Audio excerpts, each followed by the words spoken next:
네, 오늘도 둘 중 한 종목은 방송에서 바로 공개가 되죠. 오늘은 암행어사 전문가님의 히든 종목입니다. 공개해 주세요.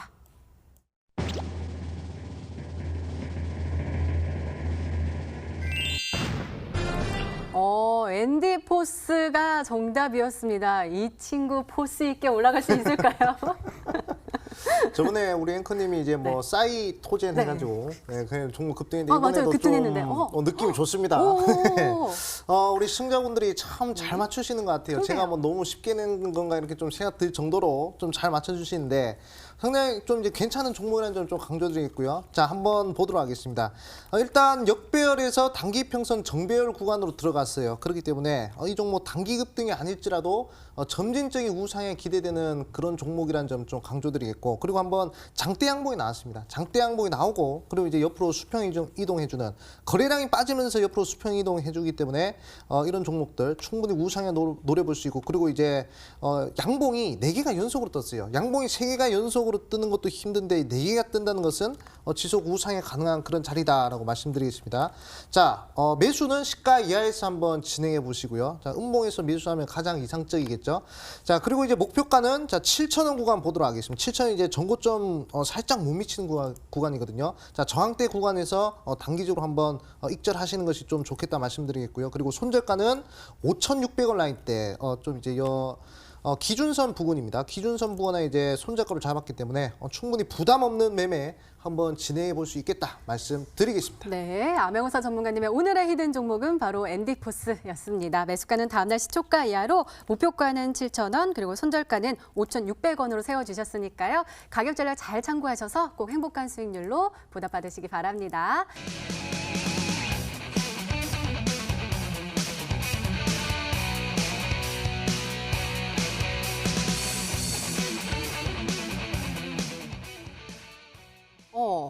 학회를 잊고 있었네요, 그동안. 네, 그죠. 이제 사실상 그쵸? 1년 동안에 우리 대한민국이 아니라 글로벌적으로 제약 학회가 대표적으로 한 10개에서 몇 개 정도 있습니다. 네, 그래서 네. 매월마다 학회가 뜨는데 실질적으로 우리가 제약바이오가 보통 급등한다 그러면은 1월부터 그러니까요, 그때. 그쵸. JPM 컨퍼런스, 그러니까요. ASCR, ASCO, 네. 거기에 더불어 바이오 USA 네. 이런 식으로 계속 제약바 박람회가 이어지면서 제약바의 관련주가 500%씩 1000% 쉰단 말이죠.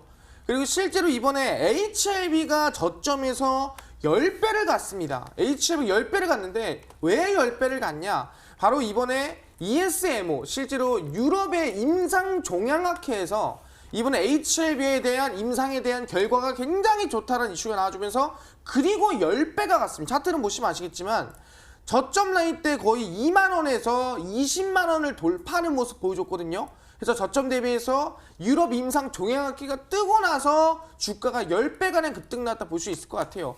그렇기 때문에 글로벌의 제약바이오 박람회가 얼마나 이슈가 되는지, 글로벌 제약바이오 학회가 얼마나 큰 이슈가 되는지 주가만 봐도 우리는 알 수가 있다라고 말씀드릴 수 있을 것 같아요. 근데 그 이후에 바로 11월 초에 나오는 학회가 뭐가 있냐? 바로 그게 미국 면역 항암학회라고 말씀드릴 수 있을 것 같습니다. SITC라고 부르는데 실제로 마찬가지로 항암 관련된 종목들, 항암 관련된 기업들이 파이프라인이나 우리 약이 이런 게 잘 만들어지고 있고 효능이 이렇게 좋습니다. 밝히는 곳이에요. 그렇기 때문에 이번 미국 면역 항암학회가 뜨고 나서부터 아마 제약바이오 종목들, 제2의 HLB가 될 수도 있으면 하는 종목이 이번 11월 초 또는 그 전에 뜰 가능성이 높다라고 말씀드려서 끝까지 한번 보시길 바라겠습니다. 네, 얼른 힌트 더 들어보고 싶습니다. 두 번째 힌트 바로 열어볼게요. 마르스 전문가님의 두 번째 힌트입니다.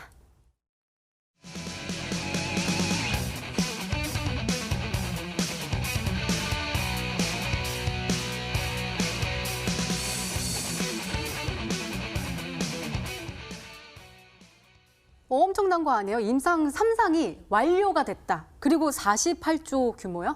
네, 이제 그럼 엄청난 거잖아요. 규모가 더 큽니다. 이 48조는 네. 그 규모에서 이만큼? 실제 좀 더 자세하게 들어가서 48조인 거고 사실상 이 전체적인 시장의 규모는 100조라고 볼 수 있을 것 같아요. 그래서 실질적으로 어떤 거냐?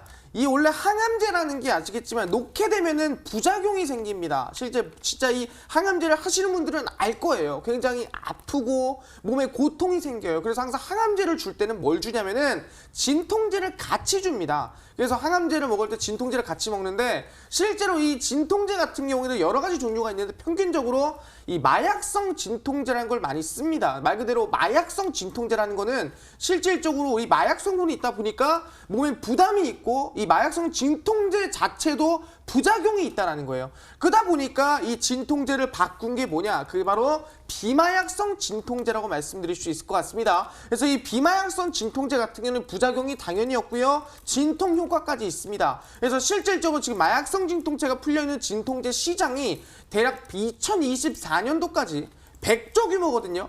이 100조 규모를 비마약성 진통제가 아마 독점도 가능할 수 있지 않을까 싶은데 이 비마약성 진통제에 대해서 임상 3상 완료를 한 기업이 있습니다. 결과는 아직 안 나왔지만 임상 3상 완료를 했어요. 그렇기 때문에 충분히 지금 시판되는 기술 수출을 하든 어떻게 해도 이상하지 않을 만큼의 최고 기술력을 가진 비마약성 진통제 기업이라고 말씀드릴 수 있을 것 같고요. 충분히 지금 시장에서보다 100조 규모를 독점할 수 있을 만한 이 기업, 항암제가 뜨고 항암제가 많이 팔리면은 실제로 항암제랑 당뇨병 이 두 개의 시장이 제일 큰데 세 번째로 큰 시장이 뭐냐면 그게 진통제 시장이에요.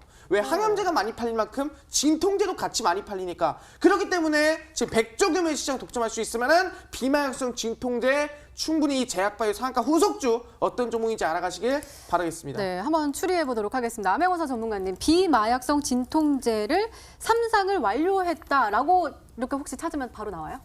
글쎄요, 그건 저도 잘 모르겠습니다. 오늘따라 왜 아직 이렇게 안 자꾸 안 찾아와가지고. 가르쳐주세요? 추리 좀 해주세요. 네, 그래도 좀 이제 얘기를 들어보니까 일단 비마약성 진통제가 주된 것이라고 좀 볼 수 있겠고, 그리고 네. 이제 뭐 미국 면역항암학회 관련된 이제 이슈를 좀 이제 말씀해 주셨습니다.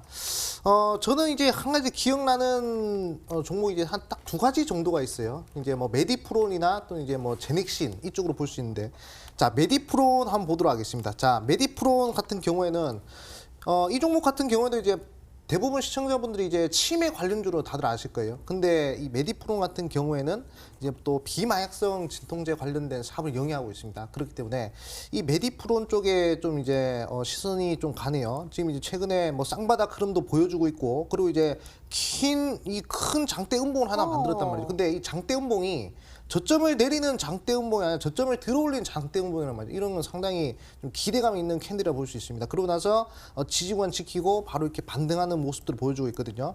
지금 거래가 없기 때문에 언제든지 단기적으로 급등이 나와도 이상하지 않는 그런 자리가 아닐까 이렇게 좀 말씀드리고, 자 제넥신의 경우에도 지금 추세가 좋아요. 바닥에서 계속 지금 횡보하면서 좀 이제 상승하고 있는데, 제넥신 아니면 좀 이제 메디프론 이 두 종목 중에 하나가 아닐까 이렇게 좀 말씀드리겠습니다. 네, 그렇다면 마지막 힌트까지 들어보면 종목명을 정확하게 알 수 있을까요? 마르스 전문가님의 세 번째 힌트입니다.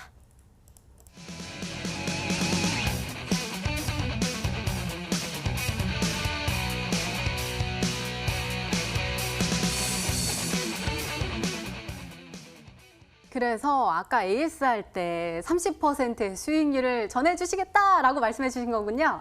그렇습니다. 이제 지금 상한가 직전 대부분의 제약바이오 종목이 상한가를 가기 직전의 흐름에 지금의 종목이 포착됐다는 말씀드릴 수 있을 것 같아요. 실제 종목을 먼저 보겠는데 최근에 네이처셀이라는 종목이 있었습니다. 실제로 보시면은 종목이 저점에서 당일 상한가를 만들어 줍니다. 근데 중요한 게 뭐냐면은 상한가를 만들 때 최근에 이 매물대를 모두 돌파해주는 상한가가 만들어줘야 된다는 거예요. 그 이후에 네이처셀은 줄기세포 치료제인데 그 이후에 눌림목이 만들어지고 그 다음날 바로 상한가를 만들어주는 모습을 볼 수가 있습니다. 그러면서 한 차례 급등이 나와야 되고요. 매물대를 돌파하고 눌림목 이후에 바로 20%, 30% 급등세가 나와줬다 볼 수 있을 것 같습니다. 다른 종목 볼 수 있겠는 녹십자 MS라는 종목이 있습니다. 마찬가지로 이 녹십자 셀 관련되고 녹십자 관련된 종목이고, 최근에 뭐라 했습니까? 이 매물대를 돌파해주는 급등세가 나와주고요.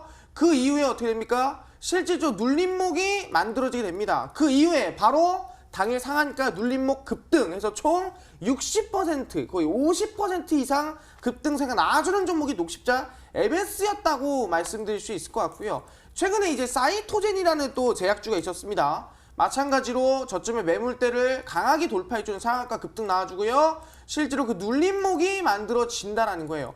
눌림목이 형성이 되고요. 그 이후에 바로 상한가 급등세가 만들어진다 볼 수 있을 것 같아요. 이런 모습처럼 바로 이 제약바의 상한가 직전의 자리, 이 눌림목의 자리, 툭 치기만 해도 바로 터질 수 있을 만한 제약바의 상한가 직전의 자리에 와 있는 게 지금 말씀드린 100조 규모의 비만약성 진통제 독점할 수 있을 만한 제약바이오 상한가 후속주나 말씀드릴 수 있을 것 같습니다. 그렇기 때문에 지금 시장에서 아마 내일 당장 시장에서 가장 터진다면은 제일 강하게 터질 종목이 아닐까 기대해 볼 수 있으니까요. 이 제약주 상한가 후속주가 뭔지 꼭 알아보시길 바라겠습니다. 네.